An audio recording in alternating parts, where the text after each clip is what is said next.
Welcome to Wellywood Wargaming, where the grim dark never sleeps. Crack open a bottle of wild snake and spark up a low stick as we take a journey down Underhive. Greetings, Hive Scum, and welcome back to my Fellowship of the Underhive series.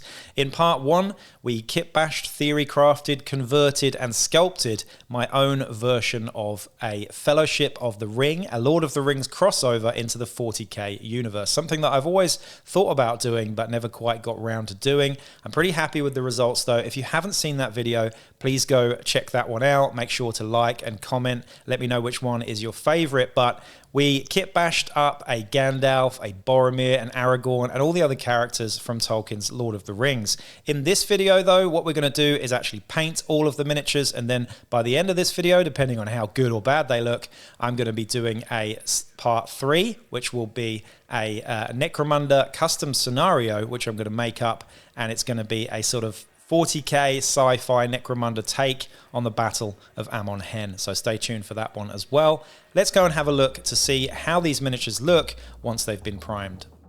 So after these guys were completely finished and dried and looking nice, I went away and primed them with some Chaos Black spray all over, and then I did a Zenithal prime with some Wraithbone from the top using just spray cans. Here's my take on Boromir, and he's going to be the first one that I start adding some contrast paints to. And for the 9 members of the Fellowship of the Underhive, I'm going to start with the flesh here, and in this case I'm using Citadel's Dark Oath flesh. I've got to say, of the 9 so far, Boromir is perhaps my least favourite. I'm not as keen on the hobbits either, but you'll see how they look when we finish up with this as well. The ones that I'm particularly happy with here though, definitely Aragorn and Gandalf and Gimli. So in my version of Legolas, you'll notice if you've seen the first video that I actually used an Eldari Corsair model. I have however decided to swap it out as I was not too happy with that model overall for the Eldari Corsair from Blackstone Fortress with a couple of minor alterations. I got rid of the big gun because it was just too imposing next to the other members of the Fellowship. Gave an open hand, which is, I know, a strange one, but I just really like the look and the pose of this hand, and an Escher plasma pistol in the left hand there as well, and removing some gubbins from the back. When I'm adding contrast paints to a miniature, I tend to be fairly rough with it, as I usually go in and highlight up afterwards or use other opaque paints over the top. So if you make mistakes, it's absolutely fine. Depends on whether you're using completely contrast paints or other types of paints as well. And finally, Gandalf. You notice on the right hand here, I did have to green stuff an extra index finger on, as the finger unfortunately did come off with my knife. However, this is kind of okay in the end. It just looks like he's got a bit of a sausage finger there, but otherwise pretty happy with how Gandalf's looking, with a little bit of the green stuff on the shoulders there as well. Once it's painted, I'm sure it's going to look good. Now for Gimli, overall I really like how this miniature turned out. However, one thing that I've noticed about it is it's incredibly hard to photograph, as the angles of the axes and the hood and everything are quite hard to get a good angle on. But in the hand it looks pretty good, and I'm pretty happy with how this one turned out. Not much flesh on Gimli at all, just a little nose poking out of the hood there. Now we've laid down the contrast paint on the flesh tones on the entire Fellowship, we're going to go in and do some of the hair. Now, I did do a little bit of a study on colours and stuff before this, and I decided to use Gore-Grunter fur on Gimli's hair and beard in this instance. It's quite a nice sort of reddish brown here, and as Gimli is kind of semi-ginger, I think it kind of works quite well. I'm also going to use the same hair colour for Merry here as well, as I feel like they're pretty close overall. Next up, a different brown with snakebite leather, this time for Boromir's dirty blonde hair. And also doubling up with Samwise here with the same colour on his dirty blonde hair.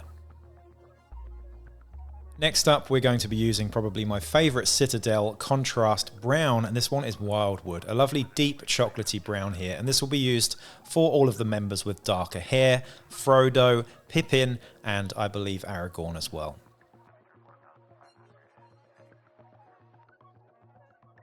For my Grimdark Gandalf, I'll be using Griffcharger Grey for his hair and beard.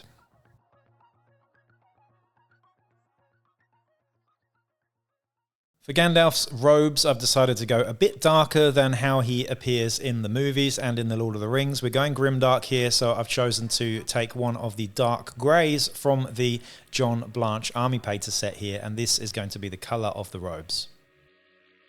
It's worth pointing out that this is not a speed paint or a contrast paint. This is an opaque paint, so you'll need to water this down a little bit just to get good coverage, maybe do 2 thin coats as well. When doing some research on Peter Jackson's Fellowship of the Ring, I noticed that the 4 hobbits had 4 different coloured waistcoats to reflect their sort of status, I suppose. Some of those waistcoats, particularly Merry, Pippin and Frodo, were all quite sort of strong colours. In Frodo's case, we've got a nice deep burgundy. For Pippin and Merry, we have a yellow and almost an off-green turquoise. And Sam, being the poorest and most peasanty of the bunch, he's only a gardener, has just a dirty grey waistcoat as well. So for Pippin's waistcoat, I decided to use Cabalite Green, a Citadel layer paint. And for Merry's waistcoat / t-shirt, I'm using a nice bright yellow from Army Painter. For Frodo's t-shirt / waistcoat, I'm going to be using Blanched Berry, also from the John Blanche Warpaint set.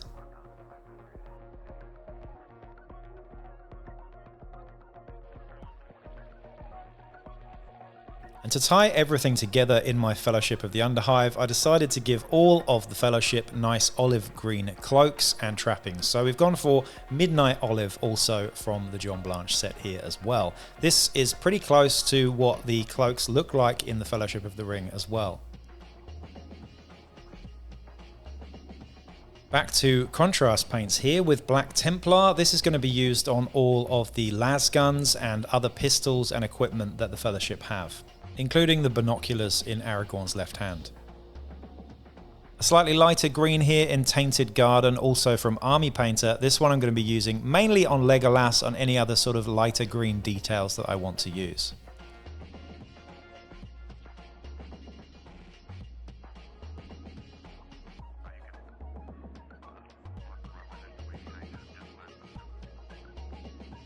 For all of the leather details on the Fellowship, I'm going to be using Banshee Brown. This one is a nice mid-solid brown that I'll be using on all of the belts and pouches and backpacks on the hobbits. Heavy Metal and Emperor Gold are the 2 metallics that I'll be using in this case. I'll be using the Heavy Metal on all of Boromir's armor, as well as any other metal details like saucepans and things like that we have for the hobbits, and spades, as well as, of course, the sword blades, etc. too. I'll be using the Emperor Gold very sparingly, just on little details that I find and want to pick out on each of these miniatures. The Imperial Aquila on the las guns for the hobbits, as well as little jewels and gems all over the others. With most of the base coats done on the Fellowship of the Underhive, they're looking pretty good so far. Some nice unifying colours to tie everyone together, with a little pop of colour here there on the hobbits. Everyone's looking pretty good so far, and I'm going to add some finishing sort of colours off camera now, and then the next stage is going to be to deepen everything with a nice unifying wash. We're going to use Voodoo Shade and Grimdark Shadow in this case. Both of these are fantastic washes, and again available in the John Blanche Army Painter sets. Grimdark Shadow is almost like a Null Noil, except it's a lot better, slightly dirtier looking as well. I'm going to be using this on all of the dark colours, including the metals as well. Then I'm going to use Voodoo Shade on the gold, the flesh, and a few other sort of lighter coloured details. Both of these are fantastic washes.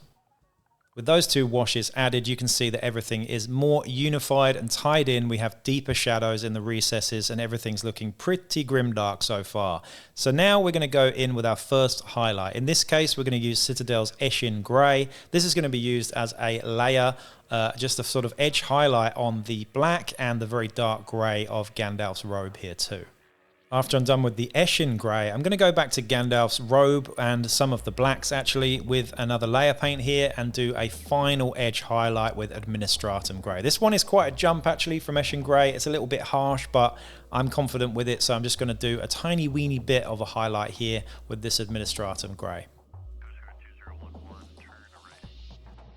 A quick highlight on the flesh here. This one's going to be Ungor flesh, another layer paint from Citadel, just added onto the sort of higher points of the flesh on the faces of most of the hobbits and some of the members of the Fellowship as well. Going back to our color that we used earlier, Tainted Garden, this is the lighter green. I'm actually going to use this as a highlight for all of the cloaks and darker green areas on the Fellowship. For the Tainted Garden that I'm using on Legolas's boots and gloves, I'm actually going to go in and mix some of it down 50-50 pretty much with some ivory, so I can add a highlight to those boots as well. Next up is Ruddy Terror. I'm going to be using this straight as a highlight for all of the burgundy details on Frodo's t-shirt and Gimli's trimmings as well.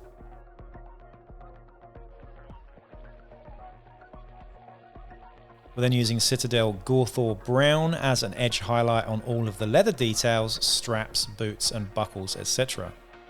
We're then using a bit of a special color here. I've decided to represent Sting fairly well here using Aethermatic Blue. This one is a very bright, vivid, bluey turquoise contrast paint actually. It's kind of a special one.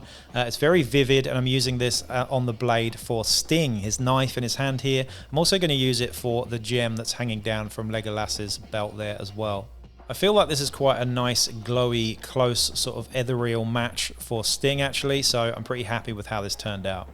And there we have it. The Fellowship of the Underhive is done almost. We have got all of the base coats done. We have done all of the sort of washes here, and the highlighting is pretty much done on these guys as well. On to the next step.